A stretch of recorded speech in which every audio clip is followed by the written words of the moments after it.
காசாவில் ஞாயிற்றுக்கிழமை இஸ்ரேல் நடத்திய வான்வழி தாக்குதல்களில் 31 பாலஸ்தீனியர்கள் உயிரிழந்ததாக காசா சிவில் பாதுகாப்பு அமைப்பு தெரிவித்துள்ளது.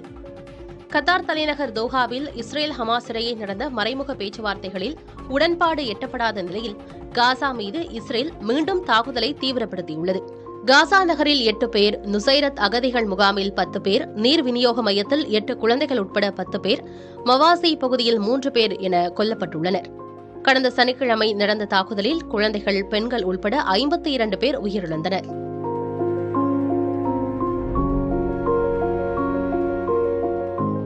கடந்த 6 வாரங்களில் உதவி மையங்கள் அருகில் நடத்தப்பட்ட தாக்குதல்களில் 800க்கும் மேற்பட்டோர் கொல்லப்பட்டதாக ஐநா தெரிவித்துள்ளது. மேலும் காசாவில் எரிபொருள் பற்றாக்குறையால் மருத்துவமனைகள், உணவு விநியோகம் பாதிக்கப்படுவதாக ஐநா அமைப்புகள் எச்சரித்துள்ளன. கடந்த 2023 அக்டோபர் மாதம் முதல் காசா மீது இஸ்ரேல் தாக்குதலை நடத்தி வருகிறது. இஸ்ரேலின் தாக்குதலில் 57,000க்கும் மேற்பட்ட பாலஸ்தீனியர்கள் உயிரிழந்திருப்பதாக தெரிவிக்கப்பட்டுள்ளது.